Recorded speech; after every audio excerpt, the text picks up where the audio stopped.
নোয়াখালীর বেগমগঞ্জ ১১ নং দুর্গাপুর ইউনিয়নে ফয়জুল সুমনের বাড়িতে উঠান বৈঠক অনুষ্ঠিত হয়। আগামী 10 ডিসেম্বর বেগমগঞ্জ উপজেলা পরিষদ উপনির্বাচনে বাংলাদেশ জাতীয়তাবাদী দল বিএনপির মনোনীত চেয়ারম্যান পদপ্রার্থী জনাব মঞ্জুরুল আজিম জিএস সুমন ধানের শীষে ভোট চেয়ে সকলের কাছে আন্তরিকভাবে দোয়া চেয়েছেন।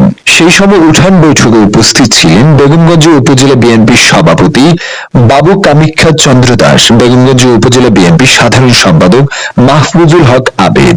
আরো উপস্থিত ছিলেন 11 নং দুর্গাপুর ইউনিয়ন বিএনপির সভাপতি মুখলিসুর রহমান ছুট্টি, 11 নং দুর্গাপুর ইউনিয়ন বিএনপির সাধারণ সম্পাদক রাজ্জাক উদ্দিন হাফেজ সরকার। আরো উপস্থিত ছিলেন ইউনিয়ন বিএনপির সহ সভাপতি মাসুদ রানা, পৌর ছাত্র দলের আহ্বায়ক সাজ্জাদ হোসেন, উপজেলা ছাত্র দলের সাবেক সিনিয়র যুগ্ম আহ্বায়ক রাজু। উপস্থিত ছিলেন পৌরসভা ও থানা, ইউনিয়ন বিএনপির যুবদল, ছাত্রদল, স্বেচ্ছাসেবক দল ও অন্যান্য অঙ্গ সংগঠনের নেতৃবৃন্দ। উপনির্বাচনে বিএনপির মনোনীত প্রার্থী ধানের শীষ মার্কার সমর্থনে আজকে সকাল থেকেই আমাদের গণসংযোগ শুরু হয়েছে।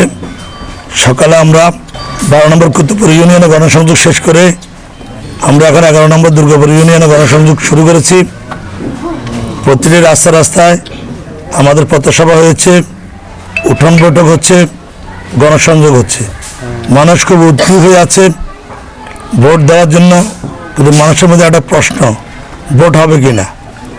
এখন আমাদের বক্তব্য হলো, আমরা প্রশাসনের কাছে আমাদের জোর দাবি, আমরা লেভেল প্লেইং ফিল্ড যদি তৈরি থাকে তাহলে আমরা আশা করব ভোটের উপস্থিতি হবে এবং ভোটে জাতীয় দল বিএনপির পক্ষে মানুষ ভোট দেবে। আমাদের নেতা এই এলাকার সাবেক তিনবারের 4 সংসদ সদস্য বরকতুল্লাহ বুলু সাহেব অসুস্থ, উনি ভার্চুয়াল মিটিং উনি বক্তব্য রেখেছেন। ওনার একটি বক্তব্য, দীর্ঘদিন এই বেগমগঞ্জে আমাদের দল এবং উনি এমপি ছিলেন, এখানে প্রতিনিধিত্ব করেছেন। আমরা শান্তির জনপদ ছিল এই বেগমগঞ্জ, আজকে অশান্তির জনপদে পরিণত হয়েছে। গত কিছুদিন আগে 1 ক্লাস পরে এক মহিলাকে রেপ করা হয়েছে, যেটা পৃথিবীতে একটা ন্যাক্কারজনক ঘটনা। বেগমগঞ্জের মানুষ বেগমগঞ্জবাসী কলঙ্কিত হয়েছে। আজকে বেগমগঞ্জে 19টি কিশোর গ্যাং তৈরি হয়ে আজকে বেগমগঞ্জে একটা জিম্মি জনপদে তৈরি হয়েছে। আজকে দেশ একটি সংকটময় মুহূর্তের ভিতর কাটছে। পুরো দেশটা একটা কারাগারে রূপান্তরিত হয়েছে। ঘরে ঘরে মামলা, যার প্রেক্ষিতে এই সরকারকে মামলাবাজ সরকার হিসেবে প্রতিষ্ঠিত হয়েছে। দেশনেত্রী বেগম খালেদা জিয়ার মার্কা, জিয়াউর রহমানের মার্কায় ধানের শীষ মার্কা।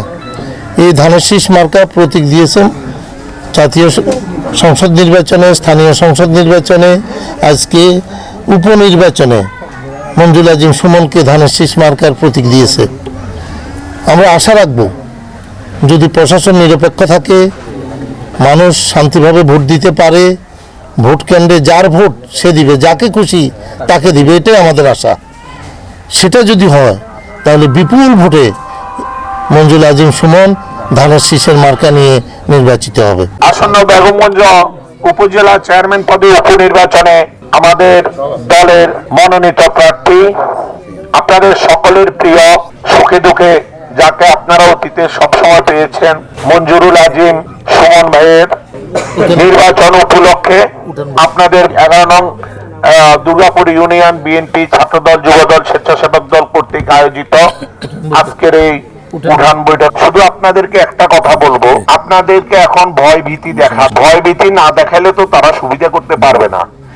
আর আমাদের এবারে নির্বাচন উপলক্ষে যে আমাদের প্রত্যেক ইউনিয়নে যেসব গণসংযোগ গুলা হয়েছে, এটা দেখে সরকার দলের টনক নড়ে গেছে। তারা বুঝেছে আসলে জাতির কাছে তাদের অবস্থান কোথায়। জাতির কাছে যে তাদের কোনো অবস্থান নাই, এটা তাদের কাছে পরিষ্কার। তাদের অবস্থান শুধু তাদের কাছে আর তাদের দ্বারা পরিচালিত প্রশাসনের কাছে। 2 নম্বর ওয়ার্ড যে জায়গায় দাঁড়িয়ে বক্তব্য রেখেছি, এই যে ডেকোরেশন থেকে শুরু করে সকল কিছুর আয়োজন করেছেন, আপনারা শুনলে জানলে খুশি হবেন। আমাদের নোয়াখালী জেলা যুব দলের সংগ্রামী সদস্য জনাব ফয়জুল সুমন শুধু এটাই করে না, ফয়জুল সুমন ছোটবেলা থেকে আমার পিছে পিছে রাজনীতি করেছেন, মাইকিং করেছেন, সকল কিছু করেছেন, পরিবার পরিজনকে সুন্দরভাবে সাজানোর জন্য সে প্রবাসে আছেন। তাই আমি আজকের এই সভায় আমি সুমনের জন্য আমরা সকালে দোয়া করব, আগামীতে যেন আমাদের এই সুমন আমাদের জন্য আরো ভালো অ্যারেঞ্জমেন্ট করতে পারে, এই দোয়াটুকু আপনাদের কাছে চাইয়ে আজকের সবাই এখানে সমাপ্তি ঘোষণা করলাম। আল্লাহ হাফেজ। বাংলাদেশ জিন্দাবাদ। বলবের জন্য দোয়া করবেন, উনি অসুস্থ, ওনার পরিবার, আমার ভাবিও অসুস্থ, ওনাদের সকলের জন্য আপনারা দোয়া করবেন। সম্মানিত এলাকাবাসী, আসন্ন উপজেলা নির্বাচনে জনগণের মনোনীত চেয়ারম্যান পদপ্রার্থী জনাব মঞ্জুর আজিম জিএস সুমন ভাইয়ের সমর্থনে আজকের উঠান বৈঠকের আমাদের নোয়াখালী জেলা যুবদলের সম্মানিত সদস্য জনাব ফয়জুল সুমন আজকের উঠান বৈঠকের যে আয়োজন করেছে তাহা সত্যি অত্যন্ত প্রশংসনীয়। অতীতে করোনাকালীন ত্রাণ বিতরণ, শীতবস্ত্র বিতরণ সহ বাংলাদেশ জাতীয়তাবাদী দল বিএনপির পক্ষ থেকে এই 11 নং দুর্গাপুর ইউনিয়নবাসীর পক্ষ থেকে ফয়জুল সুমন যা করেছেন, অতীতে যা করেছেন এখনও করতেছে, ইনশাল্লাহ আমরা আশা রাখবো ভবিষ্যতে এভাবে জনগণের পাশে থাকবে। এই আশা এই প্রত্যাশা রেখে এবং আমাদের মঞ্জুর আজিম সুমন ভাইয়ের জয়ের আশায় প্রত্যাশা রেখে আমি আমার সংক্ষিপ্ত বক্তব্য শেষ করছি। আজকে আমাদের বিএনপির মনোনীত প্রার্থী মঞ্জুর আমিন সুমন ভাইয়ের জন্য আমাদের প্রবাসী ফজলুল আমিন সুমন যে আয়োজনটা করেছে, সবসময় সে আমাদের পাশে আছে। আমরা তাকে আমাদের চৌমনি পৌর ছাত্রদলের পক্ষ থেকে সালাম ও শুভেচ্ছা জানাচ্ছি। অতীতের ন্যায় ভবিষ্যতেও যেন সে আমাদের পাশে থাকে। ফজলুল আমিন সুমন দুর্গাপুরে যে একটা নতুনত্ব সৃষ্টি করছে, ভবিষ্যতে যেন সে একটা ভালো পদে আসে, ভালো তার টার্গেট আছে, আমরা ওর জন্য দোয়া করি এবং সুমনের জন্য সবাই দোয়া করবেন। সুমন বিএনপির সবসময় পাশে ছিল, ভবিষ্যতে থাকবে। সুমনকে আমরা ধন্যবাদ জানাই। ভালো লাগে, নীল আকাশ ভালো লাগে। হ্যাঁ, ভালো তো লাগবেই, কেননা রংধনু ফার্নিচার উন্নত মানের ফার্নিচার, টিকসই, মজবুত এবং ঘুণে ধরে না। রংধনু ফার্নিচার নিজস্ব ফ্যাক্টরিতে তৈরি। রংধনু ফার্নিচার, ঠিকানা Shahida Sattar complex, underground, Sonaimuri, Noakhali.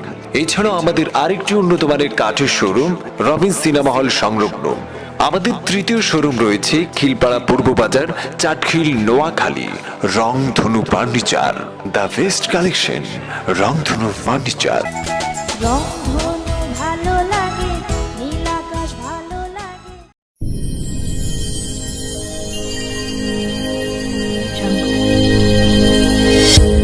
Vision 24, দৃষ্টিতে বিশ্বাস।